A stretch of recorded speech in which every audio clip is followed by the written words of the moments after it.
ನಮಸ್ತೆ. ಅಲ್ಲಿ ಹೂವು ತೊಗೊಂಡು ಹಿಂಗೆ ಬಂದ್ವಿ. ಉತ್ತರೇಣಿ ಗಿಡ ಹುಡುಕೊಂಡು. ಉತ್ತರೇಣಿ ಬಗ್ಗೆ ಏನಕ್ಕೆ ಹೇಳಬೇಕು ಅಂದರೆ, ಇವಾಗ ಸ್ವಲ್ಪ ಕೋಲ್ಡ್ ಇದೆಯಲ್ವ ವೆದರು, ಅದಕ್ಕೆ ಇದನ್ನು ಹೇಳೋಣ ಅಂತ ಇವತ್ತು ಈ ವಿಡಿಯೋ ಮಾಡ್ತಾಯಿದ್ದೀನಿ. ತುಂಬ ಲೇಟ್ ಆಯಿತು ವಿಡಿಯೋ ಮಾಡೋದಕ್ಕೆ, ಕ್ಷಮೆ ಇರಲಿ. ಕೆಲಸಗಳು ತುಂಬ. ಇದೇನೆಂದರೆ ಉತ್ತರೇಣಿಯಲ್ಲಿ ಮೂರು ವಿಧದಲ್ಲಿ ಯಾವುದು ಅಂದರೆ ಬಿಳಿದು, ಇದು ಕೆಂಪು ಕಾಂಡ ಇರೋದು, ಇದು ಕೆಂಪುದು. ಅಲ್ಲಿ ತೋರಿಸ್ತೀನಿ ನಿಮಗೆ ಇನ್ನೊಂದು ಒಣಗಿ ಅದು ಹೇಗಿರುತ್ತೆ ಅದನ್ನು ಫೈಂಡ್ ಔಟ್ ಮಾಡೋದು ಹೇಗೆ ಅಂತ. ಇನ್ನೊಂದು ಎದುರು ತ್ರೇಣಿ ಬಂದ್ಬಿಟ್ಟು ನೀವು ಅದು ಪೈಲ್ಸ್ಗೆ ತೋರಿಸಿದ್ದೀವಲ್ಲ, ಅದು ನೀಲಿ ಕಲರ್ ಹೂವು ಬರುತ್ತೆ, ಅದು ಎದುರು ತ್ರೇಣಿ. ಇದು ಬಂದು ಉತ್ತರೇಣಿ. ನಾರ್ಮಲಾಗಿ ಎಲ್ಲರೂ ಉತ್ತರೇಣಿ ಅಂತ ಕರೀತಾರೆ, ಆದರೆ ನಾವಿದಕ್ಕೆ ಸಾಂಸ್ಕ್ರಿಟಲ್ಲಿ ಕಾರಮಂಜರಿ ಅಂತ ಕರಿತೀವಿ, ಅಪಮಾರ್ಗ ಅಂತ ಕರಿತೀವಿ. ಇನ್ನು ತುಂಬ ಹೆಸರಿದೆ ಇದಕ್ಕೆ.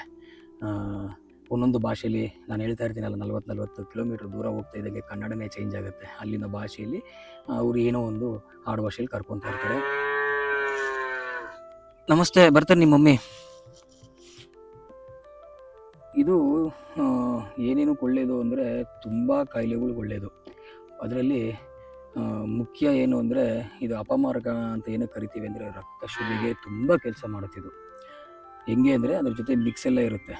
ಗಂಟ್ಲು ನೋವು ಬಂದ್ಬಿಟ್ಟಿದ್ರೆ ಪಟ್ ಅಂತ ಇರೋ 4 ಎಲೆ ತೊಗೊಂಡು ಒಂದು ಮೆಣಸಿಕ್ಬಿಟ್ಟು ತಿಂದ್ಬಿಟ್ಟು ಒಂದು ಅರ್ಧ ಗಂಟೆ ಏನು ತಿಂದಿರ ಸುಮ್ಮನೆ ಇದ್ಬಿಟ್ಟು ಬಿಸಿನೀರು ಕುಡಿಬೇಕು. ಕುಡಿದ್ರೆ ಗಂಟ್ಲು ನೋವು ಹೋಗ್ಬಿಡುತ್ತೆ.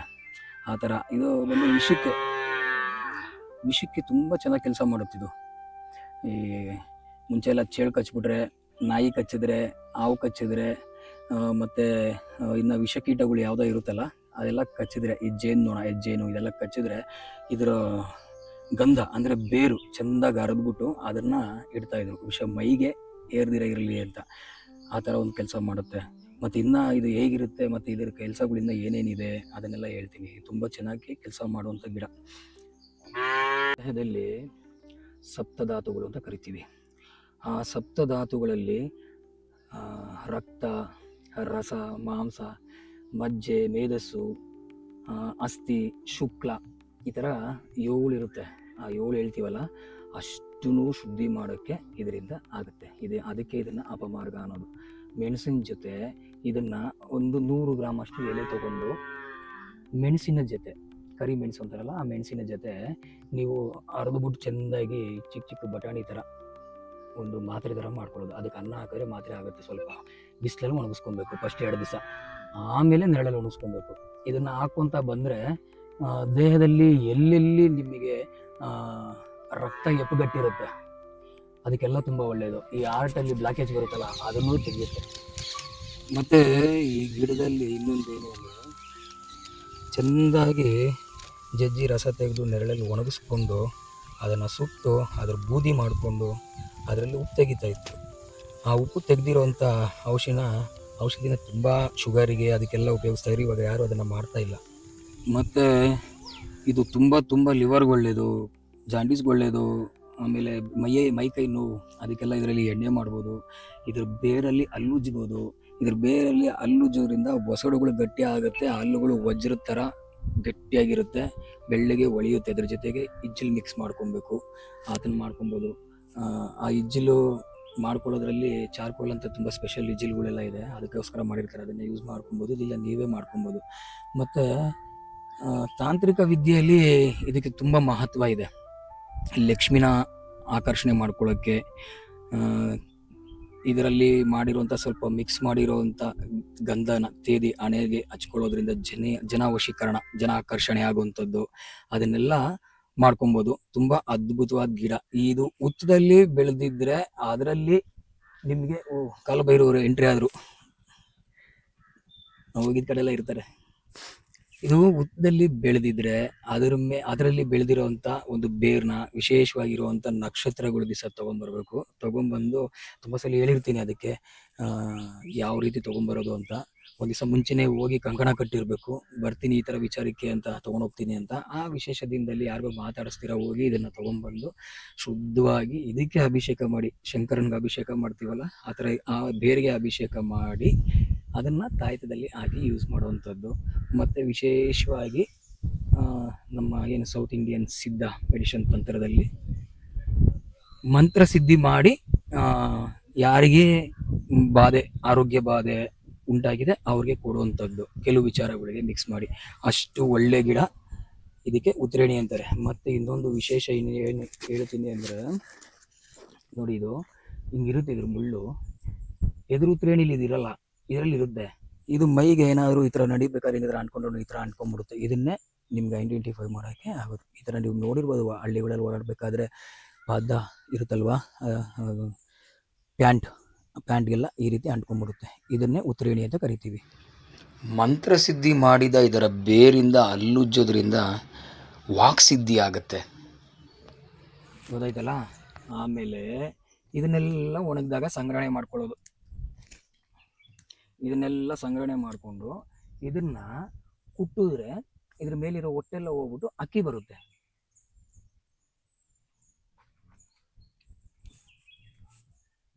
ಕಾಣಿಸ್ತಾ ಇದೆಯಾ? ಬುಕ್ಕು ಬಂತ ಫ್ರೇಮಲ್ಲಿ. ಇದರಲ್ಲಿ ಅಕ್ಕಿ ಬರುತ್ತೆ.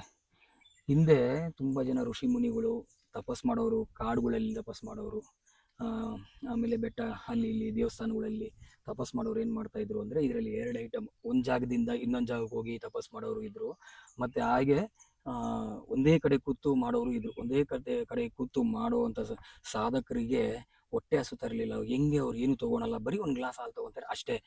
ಹಂಗೆ ತಿಂಗಳಗಟ್ಟಲೆ ಇರೋರು ಅಂತ ಹೇಳ್ತಾ ಇರಲ್ಲ, ಅದಕ್ಕೆ ಇದೇ ಗಿಡನೇ ಸಾಕ್ಷಿ. ಏನು ಅಂದರೆ ಇದರಲ್ಲಿ ಅಕ್ಕಿ ಬರುತ್ತೆ. ಈ ಅಕ್ಕಿನ ಪಾಯಸ ಮಾಡ್ಕೊಳ್ಳೋದು ಚೆಂದಾಗಿ. ಈ ಪೊಂಗಲ್ ಮಾಡ್ಕೊತೀವಲ್ಲ ಆ ಥರ ನೀರಾಗಿ ಬೆಲ್ಲ ಹಾಕಿ ಪಾಯಸ ಮಾಡ್ಕೊಳ್ಳೋದು. ಆ ಪಾಯಸನ ಯಾರು ಭುಜಿಸ್ತಾರೋ ಅವ್ರಿಗೆ ಹಸ್ವಾಗಲ್ಲ. ಇದನ್ನ ಬೆಳಿಗ್ಗೆ ಒಂದು ಸಲ ಭುಜಿಸ್ಬಿಟ್ರೆ 3 ದಿವಸ ಕಂಟಿನ್ಯೂ ಆಗಿ ಆ ವ್ಯಕ್ತಿ ಸತತವಾಗಿ 1 ತಿಂಗಳು, ಕೆಲವರು 2 ತಿಂಗಳವರೆಗೂ ಊಟನೇ ಇಲ್ಲದೆ ಇರ್ತಾರೆ. ಅವ್ರು ಬರೀ ಒಂದು ಹಾಲು ತೊಗೊತಾರೆ, ಇಲ್ಲ ಒಂದು ಬಾಳೆಹಣ್ಣು ತೊಗೊತಾರೆ, ಇಲ್ಲ ಅರ್ಧ ಬಾಳೆಹಣ್ಣು ತಿಂತಾರೆ ಅಷ್ಟೇ ಅಂತ ಹೇಳ್ತಾ ಇದ್ರು ಅಂತಾರಲ್ಲ. ಇದೇ ಆ ಸೀಕ್ರೆಟ್. ಇದು ಹಸ್ವಾಗಲ್ಲ ಮತ್ತು ಎನರ್ಜಿ ಕಮ್ಮಿ ಆಗಲ್ಲ. ಸೊ ಇದರಲ್ಲಿ ಇದನ್ನು ಥೈರಾಯ್ಡ್ ಬಂದಿರುತ್ತಲ್ಲ, ಅದು ಮಿಕ್ಸಿಂಗ್ ಇದೆ ಅದಕ್ಕೆಲ್ಲ. ಆ ಮಿಕ್ಸಿಂಗ್ ಕೊಡಬೇಕಾದ್ರೆ ಅವ್ರಿಗೆ ಹೊಟ್ಟೆ ಹಸು ತಿನ್ನಬೇಕು ಅನಿಸುತ್ತೆ, ತಿಂದರೆ ದಪ್ಪ ಆಗ್ಬಿಡ್ತಾರೆ ಅನ್ನೋ ಭಯ ಇರುತ್ತಲ್ಲ, ಆವಾಗ ಇದನ್ನು ಮಿಕ್ಸ್ ಮಾಡಿ ಕೊಡೋದು ಉಂಟು. ಮತ್ತು ಇದರಲ್ಲಿ ಈ ಎಲೆ ಮತ್ತು ಬೇರು ಎರಡೂ ಸಂಗ್ರಹಣೆ ಮಾಡಿಕೊಂಡು, ಬೇರೆ ಹಸಿ ಇರಬೇಕು, ಎರಡೂ ಸಂಗ್ರಹಣೆ ಮಾಡಿಕೊಂಡು ಚೆಂದಾಗಿ ಜಜ್ಜಿಬಿಟ್ಟು ಎಳ್ಳೆಣ್ಣೆ ಜೊತೆಗೆ ಅದನ್ನೆರಡು ಹಾಕಿ ಚೆಂದಾಗಿ ಕುದಿಸ್ಬಿಟ್ಟು ಅದನ್ನು ಬಟ್ಟೆ ಇಳಿಸ್ಕೊಂಡು ಸೂರ್ಯನ ಪುಟ ಕೊಡಬೇಕು.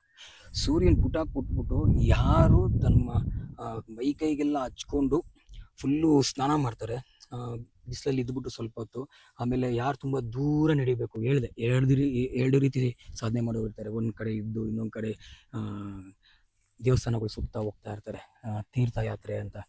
ಇವತ್ತು ಮೈಸೂರಲ್ಲಿ ಇದ್ರು ನಂಜುಂಡೇಶ್ವರ ಹತ್ರ, ನಾಳೆ ಎಲ್ಲೋ ನಡ್ಕೊಂಡು ಹೋಗ್ತಾರೆ. ಹಂಗೆ ಉಜ್ಜಯಿನಿ, ಕಾಶಿ, ಕೇದಾರು ಈ ಕಡೆ ಎಲ್ಲ ಹೋಗ್ಬಿಡ್ತಾರೆ ಅವರು. ಆ ಥರ ಸಿದ್ಧರು ಇರ್ತಾರಲ್ವಾ, ಆ ಥರ ಒಂದು ಆಧ್ಯಾತ್ಮಿಕ ಅಲೆಯಲ್ಲಿ ಅವರೆಲ್ಲ ಏನು ಮಾಡ್ತಾಯಿದ್ರು ಹಿಂದೆ ಅಂದರೆ, ಇದರಲ್ಲಿ ಎಣ್ಣೆ ತೆಗಿತಾಯಿದ್ರು. ಇದೇ ಎಣ್ಣೆನ ಅವ್ರು ನಡಿಬೇಕಾದ್ರೆ ಏನು ಮಾಡ್ತಾಯಿದ್ರು, ಸೊಂಟದಿಂದ ಕೆಳಗಡೆ ಎಲ್ಲ ಕಾಲಿಗೆಲ್ಲ ಹಚ್ಕೊಂಡು ಮಸಾಜ್ ಮಾಡ್ಕೊಂಡ್ಬಿಡ್ತಾಯಿದ್ರು. ಎಷ್ಟು ನೀವು ವೇಗವಾಗಿ ಹೋದ್ರೂ ನಿಮ್ಮ ಕಾಲು ನೋವು ಬರಲ್ಲ, ಮತ್ತು ನಿಮಗೆ ಆ ಸುಸ್ತಾಗಲ್ಲ, ಕಾಲುಗಳೆಲ್ಲ ಬೊಬ್ಬೆ ಬರೋದು ಅದೆಲ್ಲ ಆಗಲ್ಲ. ನೀವು ಆರಾಮಾಗಿ ಎನರ್ಜಿಯಲ್ಲಿ ಇರ್ತೀರಾ ಮತ್ತು ಹೋಗ್ತಾ ಇರ್ತೀರಾ. ಎಲ್ಲಂದ್ರಲ್ಲಿ ಊಟ ಸಿಗಲ್ಲ, ಅದಕ್ಕೆ ಅವ್ರು ಈ ಪಾಯಸನ ಮಾಡ್ಕೊಂಡು ಕುಡಿದ್ಬಿಟ್ಟು ಮೈಯೆಲ್ಲ ಎಣ್ಣೆ ಹಚ್ಕೊಂಡ್ಬಿಟ್ಟು ಕ್ಲೀನಾಗಿ ವಿಭೂತಿ ಧಾರಣೆ ಮಾಡ್ಕೊಂಡು ಓಂ ನಮಃ ಶಿವಾಯ ಅಂತ ಹೋಗ್ತಾ ಇರೋದು. ಆ ಥರ ಮಾಡ್ತಾಯಿದ್ರು. ಇಷ್ಟು ಅದ್ಭುತವಾದಂಥ ವಿಷಯಗಳಿರೋವಂಥ ಈ ಗಿಡ. ಇದರಲ್ಲಿ ನೀವು ಸಾರು, ನಾವು ಯಾವಾಗವಾಗ ಹೇಳ್ತಾ ಇರ್ತೀವಿ, ಸೊಪ್ಪು ಸಾರು ಮಾಡ್ತೀರಲ್ಲ ಮನೆಯಲ್ಲಿ, ಆವಾಗ ಇದನ್ನು ಒಂದು ಇದೆಲ್ಲ ಹಾಕಿ, ತುಂಬ ಒಳ್ಳೆಯದು. ಇದು ವಾತದಿಂದ ಬರುವಂಥ ಆಮ್ಲ ಪಿತ್ತನ ಇದನ್ನೆಲ್ಲ ತೆಗೆದಾಕ್ಬಿಡುತ್ತೆ ದೇಹದಿಂದ. ಗಂಟಲು ನೋವು ಬಂತು ಅಂತ ಸಡನ್ನಾಗಿ ವಿಕ್ಸ್ ಹಾಕೊಂತಾರೆ, ಇನ್ನೂ ಜಾಸ್ತಿ ಆಗ್ಬಿಡುತ್ತೆ. ನೀವು ಈ ಎಲೆನ ಒಂದು ಇಷ್ಟೆಲೆ ತೊಗೊಂಡು 3 ಟೈಮ್, ಬೆಳಿಗ್ಗೆ ಮಧ್ಯಾಹ್ನ ರಾತ್ರಿ 3 ಟೈಮ್, 1-2 ದಿವಸ ನೋಡಿ, ಇಲ್ಲ ಒಂದೇ ದಿವಸಕ್ಕೆ, ಇಲ್ಲ ಒಂದು ಟೈಮ್ಗೆ ಒಬ್ರಿಗೆ ಆಗೋಗುತ್ತೆ. ಒಂದು 3 ಮೆಣಸು, ಇದು ಒಂದು ಉಪ್ಪು ಕಲ್ಲು ಇಕ್ಕೊಂಬಿಟ್ಟು ಬ್ಯಾಗ್ ಇಕ್ಕೊಂಬಿಟ್ಟು ಅಗದ್ಬಿಟ್ಟು ದೌಡಲ್ಲಿ ಇಟ್ಕೊಂಡು ನಿಧಾನಕ್ಕೆ ರಸ ಹೇಳ್ಕೊತಾ ಇರಬೇಕು. ಇದರಿಂದ ಡಬಲ್ ಲಾಭ. ಹಲ್ಲುಗಳಿಗೆ ಈ ರಸ ತೆಗೆದ್ರೆ ಹೊಸಡಲ್ಲಿ ಆಗಿರೋ ಗಾಯ ಹೋಗುತ್ತೆ, ಹಲ್ಲು ಶೇಕ್ ಆಗಲ್ಲ, ಗಟ್ಟಿ ಆಗುತ್ತೆ. ಈ ಬೇರೆಲ್ಲ ಹಲ್ಲಿಸ್ತಾ ಇದ್ರು. ಮತ್ತು ಗಂಟಲು ನೋವು ಮಂಗಮಾಯ ಆಗ್ಬಿಡುತ್ತೆ. ಅಷ್ಟೊಂದು ಒಳ್ಳೆಯದು. ಇನ್ನೂ ವಿಚಾರಗಳಿತ್ತು ಅಂದರೆ ಇದ್ರ ಜೊತೆ ಏನೇನೆಲ್ಲ ಮಾಡ್ಕೊಬೇಕು, ಇದಕ್ಕಿದಾಗುತ್ತೆ ಏನೇ ಇದ್ದರೂ ಕೂಡ ಕಮೆಂಟಲ್ಲಿ ಹೇಳಿ. ಮತ್ತು ಈಗ ವರಮಹಾಲಕ್ಷ್ಮಿ ಹಬ್ಬ ಬರ್ತಾ ಇದೆ. ಎಲ್ಲರಿಗೂ ವರಮಹಾಲಕ್ಷ್ಮಿ ಹಬ್ಬದ ಆರ್ಥಿಕ ಶುಭಾಶಯಗಳು. ಎಲ್ಲರ ಮನೆಯಲ್ಲೂ ಆ ಅಷ್ಟಲಕ್ಷ್ಮಿ ಬಂದು ನೆಲೆಸಲಿ. ಎಲ್ಲರಿಗೂ ಆಯುರ ಆರೋಗ್ಯ ಭಾಗ್ಯ ಸಕಲ ಸುಖ ಸಂಪತ್ತು ನೆಮ್ಮದಿ ಎಲ್ಲವನ್ನೂ ಆ ಭಗವತಿ ಕೊಟ್ಟು ಕರುಣಿಸ್ಲಿ ಅಂತ ಬೇಡ್ಕೊಂತೀನಿ. ಬರೀ ದುಡ್ಡು ಮಾತ್ರ ಕೇಳ್ಕೊಂಬಿಡಿ, ಲಕ್ಷ್ಮಿ ಹತ್ರ ಮೋಕ್ಷ ಕೊಡೋಳು ಆ ತಾಯಿನೇ. ಈ ಲೋಕದಲ್ಲಿ ಬೇಕಾಗಿರುವಂಥ ಮೆಟೀರಿಯಲ್ ಲೈಫಲ್ಲಿ ಏನು ಬೇಕು ಅದು ಕೊಡೋದು ಆ ತಾಯಿನೇ. ಇಲ್ಲಿಂದ ಈ ದೇಹ ಬಿಟ್ಟ ಮೇಲೆ ಹೋಗ್ತೀವಲ್ಲ ಆತ್ಮ, ಅದಕ್ಕೆ ಮೋಕ್ಷ ಕೊಡೋದು ಆ ತಾಯಿನೇ. ಆ ತಾಯಿ ಹತ್ರ ಎರಡು ಕೇಳ್ಕೊಬೇಕು, ಒಂದು ಮಾತ್ರ ಕೇಳ್ಕೊಬೇಡಿ. ಮೋಕ್ಷ ಮತ್ತು ಇಲ್ಲಿ ನನ್ನ ಬಾಳಕ್ಕೆ ಅನುಕೂಲ ಮಾಡಿಕೊಡಮ್ಮ. ಎಲ್ಲ ಆರೋಗ್ಯ ಲಕ್ಷ್ಮಿನೂ ಅವಳೆ, ಸಂತಾನ ಲಕ್ಷ್ಮಿನೂ ಅವಳೆ, ಧನಲಕ್ಷ್ಮಿನೂ ಅವಳೆ, ಯೋಗಲಕ್ಷ್ಮಿನೂ ಅವಳೆ, ಎಲ್ಲ ಲಕ್ಷ್ಮಿನೂ ಅವಳೆ, ಅಷ್ಟಲಕ್ಷ್ಮಿ ಅವಳೆ. ತುಂಬ ಚೆನ್ನಾಗಿ ಹಬ್ಬ ಮಾಡಿ, ಆಡಂಬರ ಏನೂ ಬೇಕಾಗಿಲ್ಲ, ಪ್ರೀತಿಯಿಂದ ಎಷ್ಟಿರುತ್ತೋ ಅಷ್ಟೇ ಮಾಡಿ. ಸಾಲ ಎಲ್ಲ ಮಾಡಿ ಏನು ಮಾಡೋದು ಬೇಕಾಗಿಲ್ಲ, ಅದೆಲ್ಲ ಮಾಡಬೇಡಿ. ಪರಿಶುದ್ಧವಾಗಿ ನೀವು ಎಷ್ಟು ಆ ತಾಯಿಗೆ ಸೇವೆ ಮಾಡ್ತೀರೋ ಅಷ್ಟು ಫಲ ನಿಮಗೆ. ಎಲ್ಲರಿಗೂ ಒಳ್ಳೆಯದಾಗಲಿ, ಎಲ್ಲರೂ ಶಾಂತಿಯಿಂದ ಇರಲಿ, ಆರಾಮಾಗಿರಲಿ, ಎಲ್ಲರಿಗೂ ಆ ತಾಯಿ ಅನುಗ್ರಹ ಇರಲಿ ಅಂತ ಹೇಳ್ತಾ ಈ ವಿಡಿಯೋನ ಮುಗಿಸೋಣ. ಶ್ರೀ ಕೃಷ್ಣಾರ್ಪಣ ಮಸ್ತು. ಜೈ ಗುರು ಅಮರ.